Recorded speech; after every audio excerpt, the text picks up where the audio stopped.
Pakistani armed forces की air force ने कल अपनी बहादुरी का परचम लहराते हुए एक बेहद कोविटेड ऑपरेशन को अंजाम दिया। इन लोगों ने खैबर पख्तनख्वा प्रोविंस के गांव पर JF-17 से प्रेसिजन गाइडेड LS-6 के 8 बॉम्ब गिरा दिए। टारगेट करने गए थे TTP के लड़ाकों को और हमेशा की तरह मार के आ गए बेगुनाह औरतों और बच्चों को। अपने ही देश पर एयरफोर्स बॉम्बिंग करने का इंसिडेंट ये नया नहीं है।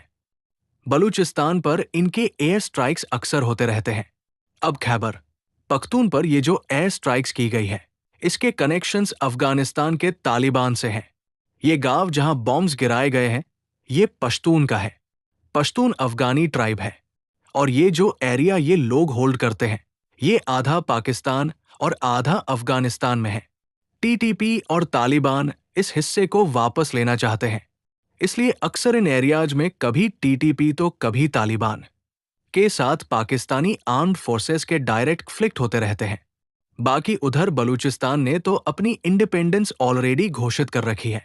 डोनाल्ड ट्रंप इन्हीं तालिबानियों से बगराम एयरबेस वापस लेना चाहते हैं और इन्हीं तालिबानियों को रशिया मान्यता देने वाला पहला देश बन चुका है।